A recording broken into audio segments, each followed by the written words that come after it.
नमस्कार मित्रों, जब भी हम साहित्य के क्षेत्र की बात करते हैं तो उस वक्त हमारे सामने उसकी अलग अलग विधाएं रूप लेकर आती हैं। और ये भी हमारे एक इस उपमहाद्वीप के परिवेश की विशेषता कहिए कि हमारे बहुत सारे साहित्यकारों, बहुत सारे शायरों, बहुत सारे कवियों का संबंध फिल्म जगत से भी रहा है। मैं जिस संदर्भ में आज साहिर लुधियानवी को याद करना चाहता हूँ वो संदर्भ यही है कि हालांकि ये साहिर का जन्म शताब्दी वर्ष है और वर्ष में अवसर फिर भी आते रहेंगे, लेकिन उन्होंने अंतिम सांस इसी सप्ताह में, इसी अक्टूबर के अंतिम सांस इसी सप्ताह में, अक्टूबर के अंतिम सप्ताह में ली थी। तब उनकी उम्र चर्चा के हिसाब से बहुत कम थी, 59 वर्ष। लेकिन 59 वर्ष में जिन ऊंचाइयों को इस महान उर्दू शायर ने छू लिया था वो अद्भुत थी और उन्हें कई संदर्भों में याद किया जाता है, अलग अलग संदर्भों में। अब जीवन के ज्यों-ज्यों नए नए रूप सामने आ रहे हैं, उनकी ज़िंदगी की परतें खुल रही हैं, तो बहुत सारी बातें नए रूप में सामने आने लगी हैं। उनमें एक रूप उनका है सिर्फ शायर का, सिर्फ कवि का, और दूसरा रूप है फिल्मी गीतकार का। फिल्मी गीतकार बनने से पहले भी साहिर एक स्थापित शायर के रूप में, स्थापित कवि के रूप में और स्थापित साहित्यिक पत्रकार के रूप में भी, क्योंकि बहुत सारे साहित्यिक पत्रिकाएं बहुत सारी थी उन दिनों में जिनके संपादन का सारा जिम्मा, सारा कार्य, सारा दायित्व साहिर लुधियानवी के पास होता था। और भारतीय सिनेमा में उनका जो प्रवेश एक गीतकार की सूरत में हुआ, गीतकार के रूप में हुआ, उसका सबसे पहला प्रमाण हमें प्यासा में मिलता है। कहा यह भी जाता है कि प्यासा जो है वो पूरी की पूरी साहिर के जीवन पर ही आधारित थी, ये भी कहा जाता है।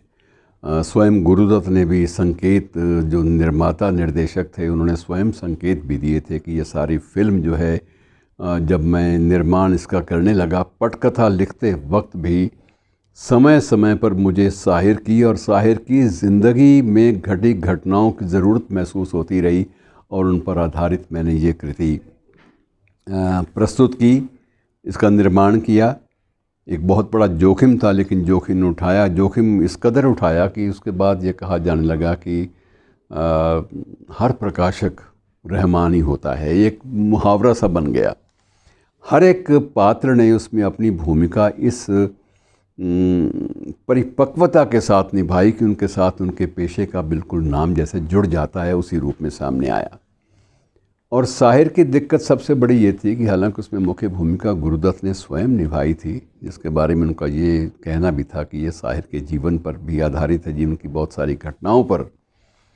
और उसमें एक गीत बड़ा लोकप्रिय हुआ था, आपको याद होगा कि सना खाने तकदीस मशरिक़ कहाँ हैं। वो मूल रूप से इनकी कविता थी कि ज़रा हिंद के रहबरों को बुलाओ, ये कूचे, ये गलियां, ये मंज़र दिखाओ, जिन्हें नाज है हिंद पर वो कहाँ हैं, कहाँ हैं मुहाफ़िज़ खुदी के। ये सारी एक लंबी नज़्म है जिसे गीत के रूप में इस फिल्म में प्रस्तुत किया गया था। और मित्रों, इस फिल्म में जो संगीत था सचिन देव बर्मन का संगीत था, तो साहिर कुछ स्थानों पर यह कहा जाने लगा कि जो बर्मन ने जो धुनें बनाई हैं, उन धुनों से ये जो है, जो पिक्चर है, जो फिल्म है प्यासा, ये चल निकली, ये हिट हो गई। लेकिन साहिर को इस बात की आपत्ति थी, इस बात पर कि एक कवि और शायर होने के नाते वो ये महसूस करते थे कि इसमें जो मूल भाव है वो जिस कवि या जिस शायर ने दिया है उसका उल्लेख भी ना हो, ये बात गलत है। आप इसका आधार आप मेरी ज़िंदगी को बना रहे हैं, मेरे जीवन के बारे में चर्चाएं होने लगी हैं।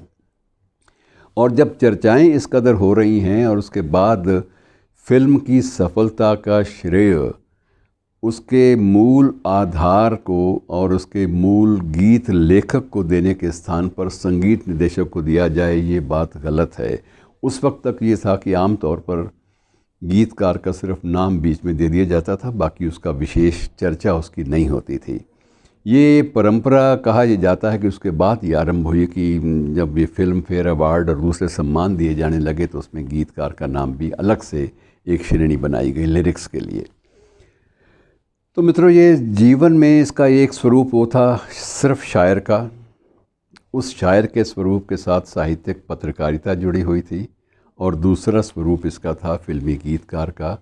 तीसरा अमृता के साथ लेकर जो प्रणय संबंध थे, प्रेम संबंध थे, उनको लेकर भी चर्चा जो है बेतहाशा फैली।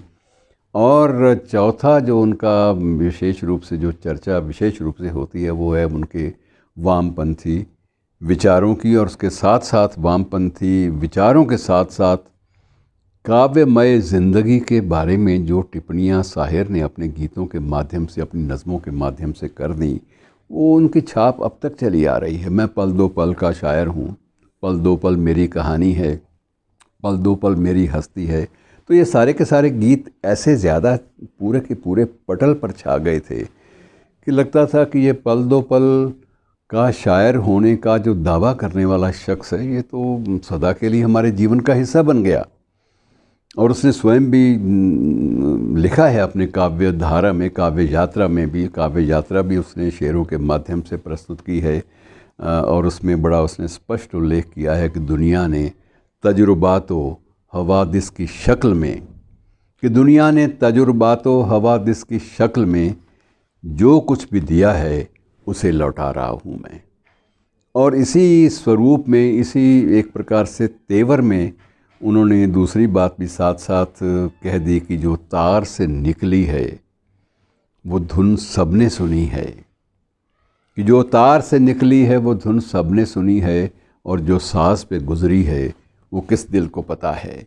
मित्रों, ये एक अजीब लहर थी उस समय, और उस लहर में बहुत सारे हिंदी कवि जो थे वो भी छा गए थे। शैलेंद्र को उसका अपना सम्मान उनके गीतों के लिए मिला, और चर्चा जो है शैलेंद्र के गीतों की स्वतंत्र रूप से गीतकार के रूप में भी होने लगी, और शैलेंद्र भी मंच पर भी प्रस्तुति देने वाले कवियों में भी शामिल थे।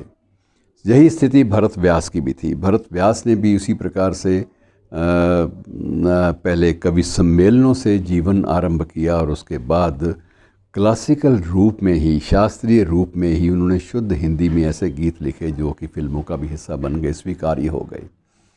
ये ठीक है कि किसी भी फिल्मी गीत को उसके फिल्मांकन के समय उसमें बहुत सारे लोगों की भूमिका बीच में मिल जाती है, नायक नायिका की भी भूमिका मिल जाती है, उसमें संगीत की भूमिका भी मिल जाती है, पटकथा की भूमिका भी मिल जाती है, लेकिन मुख्य रूप से जो स्वर है वो गीत का ही होता है। गीत के शब्द होते हैं जो पूरे के पूरे परिवेश, पूरी की पूरी पटकथा, पूरी की पूरी नायक और नायिका की ज़िंदगी और उन घटनाओं को व्यक्त करने में समर्थ रहते हैं। तो मित्रों, एक अदीब के रूप में, एक साहित्यकार के रूप में साहिर को जब भी याद किया जाएगा तो समग्र रूप से याद किया जाएगा। और इन बातों के साथ साथ हमें ये भी याद रखना चाहिए कि साहिर ज़िंदगी में, निजी जीवन में कभी भी एक सफल प्रेमी के रूप में प्रस्तुत नहीं हो पाए। जिस सम्मान के साथ, जिस अपनत्व के साथ अमृता प्रीतम ने अपनी आत्मकथात्मक जो उनकी पुस्तक है उसमें रसीदी टिकट में इनका उल्लेख किया है साहिर का, वो अद्भुत है। और मित्रों, सबसे बड़ी बात यह है कि इतने करीब रहने के बावजूद भी अमृता और साहिर जीवन साथी नहीं बन पाए। और उसका एक ये भी कहा जाता है कि एक बार अमृता इतनी ज़्यादा दीवानेपन की हद तक पहुंच गई थी कि वो स्वयं, उसने फैसला कर लिया कि मैं बम्बई में जाकर बसूंगी और साहिर के साथ शेष ज़िंदगी बिताऊंगी। और जब वो हवाई जहाज़ के माध्यम से जब वो बम्बई पहुंची तो वहाँ हवाई अड्डे पर उसको पता चला कुछ एक और प्रणय प्रसंग का कि साहिर का किसी अन्य गायिका के साथ भी संपर्क, प्रेम संबंध जो है उसकी चर्चाएं, उसकी अफवाहें उड़ रही हैं। और उन्हीं अफवाहों को सत्य मानकर अगली फ़्लाइट से अमृता प्रीतम दिल्ली लौट आई, और उसके बाद औपचारिक रूप से उन्होंने इमरोज़ के साथ जीवन बिताने का निर्णय ले लिया, घोषणा कर दी इस बात की। अब मित्रों, ये साहित्यिक लोगों के मन में या जो लेखन की दुनिया में जुड़े हुए जो संवेदनशील, जो भावुक लोग होते हैं, कभी कभी ऐसा लगता है कि ये सिर्फ अफवाहों पर ही बहुत बड़े निर्णय ले लेते हैं। अफवाहों पर आधारित निर्णय जो हैं कितने जीवन में नया मोड़ देने वाले होते हैं। अब इस बात का अनुमान लगाना मुश्किल है, लेकिन एक तथ्य ये भी हमारे सामने आता है कि अमृता ने जो दिया साहित्य में वो भी अमर रहेगा, चर्चा का विषय रहेगा लंबे अरसे तक, लंबी अवधि तक। और जो साहिर ने भी दिया वो भी लंबी अवधि तक इस सारे के सारे परिवेश और पिछली पूरी सदी की घटनाओं का एक प्रतीक बनकर हमारे जहन में कौंता रहेगा। धन्यवाद।